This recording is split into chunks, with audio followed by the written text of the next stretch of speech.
¿Qué tal amigos?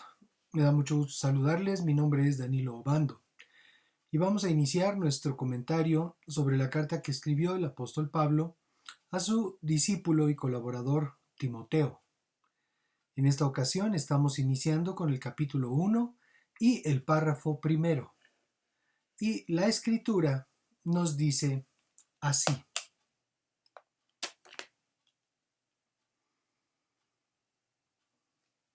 Yo, Pablo, siervo de Dios y apóstol de Jesucristo, según la fe de los escogidos de Dios y el conocimiento de la verdad que corresponde a la piedad.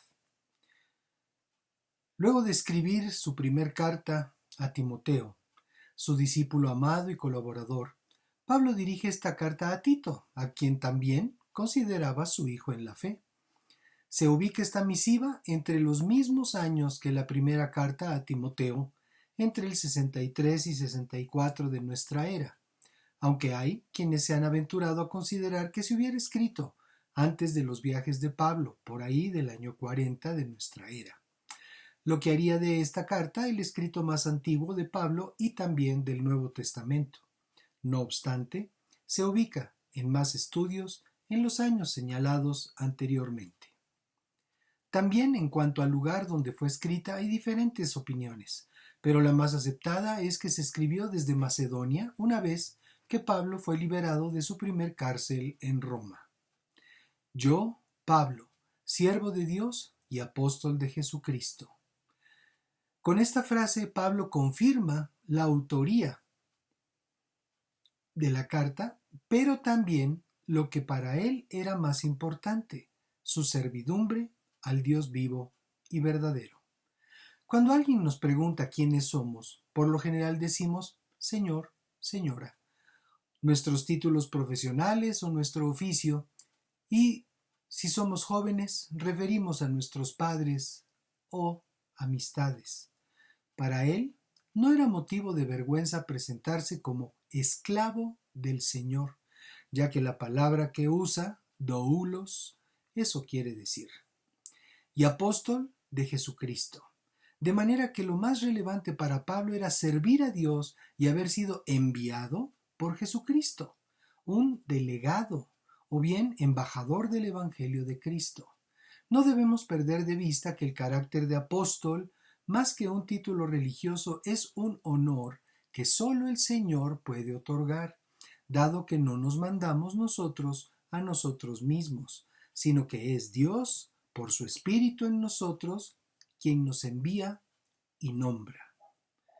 Pablo era un comisionado de Cristo, y recordemos que en el libro de los Hechos, capítulo 9, verso 15, el Señor le llama instrumento escogido para llevar mi nombre a las naciones.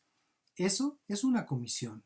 Hoy en día hay muchos apóstoles autonombrados, según la fe de los escogidos de Dios.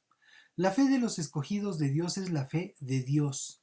Dios se hizo hombre y dio su vida para rescatarnos por su sangre de la cautividad del pecado y de la muerte. De nada sirve que alguien diga que tiene fe, si su fe está puesta en los astros, o en amuletos, o en energías, o en supuestas divinidades. Si su fe no es la misma de Dios, no le sirve para nada. Al contrario, esa fe le pondrá en una muy peligrosa posición de enemistad con Dios. Y el conocimiento de la verdad. Ya debemos saber, a estas alturas del partido, que no hay muchas verdades. La verdad es solo una.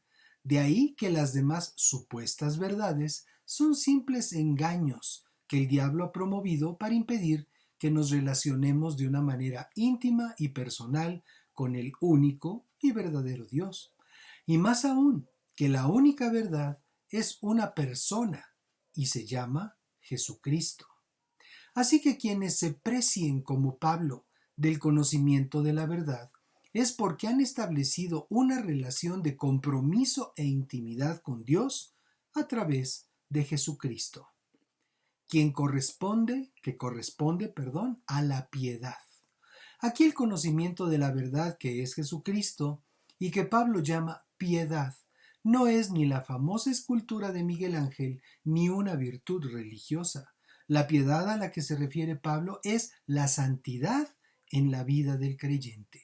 De ahí que se refiere a la verdad que corresponde a la santidad.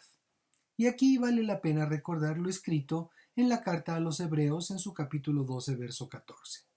Procuren vivir en paz con todos y en santidad, sin la cual nadie verá al Señor.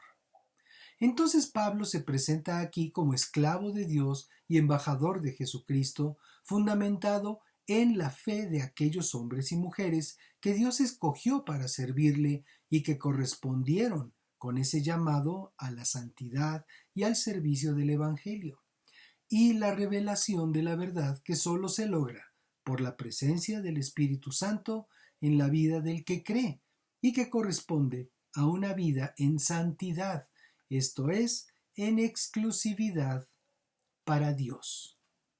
Bendiciones y paz. Nos vemos en la siguiente.